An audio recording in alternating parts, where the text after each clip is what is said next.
si Torre tinanggalan daw ng 4-star general rank nang hindi niya alam. Ang masasabi ko lang dyan, karma na yan. Baka bandang huli, ikaw yung hihilain, General Torre. General Torre. Torre, sabagay, General Manager pa rin naman ng MMDA. Ito, panoorin po natin ang share po na Facebook Reels ni JC Senesa na kung saan dito po ay may balik tanaw po dito tungkol po dyan sa pinagyayabang ni Torre nakaraan na hihilain ko yan, hihilain ko yan. Kayabang-yabang. Tapos, merong interview dito na kung saan natanong si Torre tungkol sa 4-star general rank. Kaso nga lang, hindi daw niya alam. Ito ang video. Tapang na. So that was Nicolas Torre III. Todo yabang. Sinasabing hihilain daw niya si former President Rodrigo Duterte para maihatid sa ICC.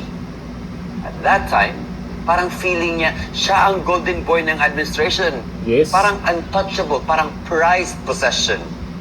Fast forward ngayon, biglang nawala ang 4-star general rank niya. Karma. Tinanggal.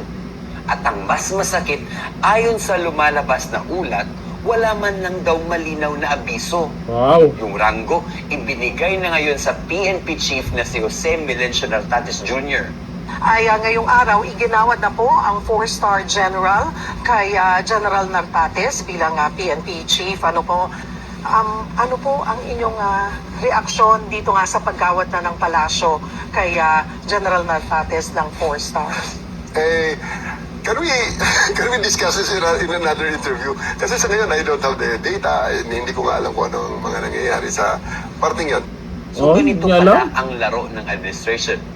Kapag useful ka, bida ka. Kapag tapos ka ng gamitin, itatapon ka na lang na parang wala. Correct. Lesson dito, General, sa politika, walang loyalty, convenience lang.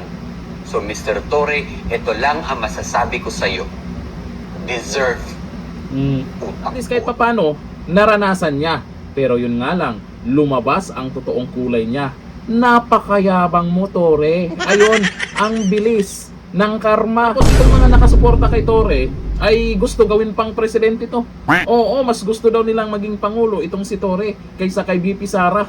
Teka lang, mukhang mana-mana na kayo Akalain mo yung paniniwala nila ngayon, tatakbong pangulo, tatakbong kung ano yung posisyon sa gobyerno para tapatan ang isang Duterte, para talunin ang isang Duterte. Tapos eto pang si Torre, yung plano nyong maging pambato. Oo, champion siya. Champion siya sa boxing na walang kalaban. Malamang pwedeng manalo yan pag wala din talagang kalaban. Ayon po dito sa mga nag-comment. Ayon po kay Marcy David, pareho ginawa rin si Chavit matapos tulungan sa eleksyon. O si Manong Chavit.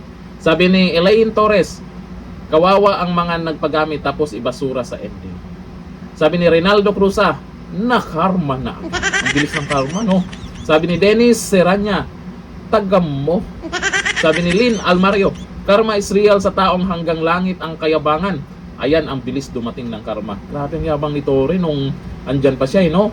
Yung doon pa lang sa pagmamayabang niya na boxing-boxing, pinakita sa social media, yung training niya. Pero alam naman siguro nila na hindi makakarating yung kalaban niya dahil nasa ibang bansa, may schedule naman pala.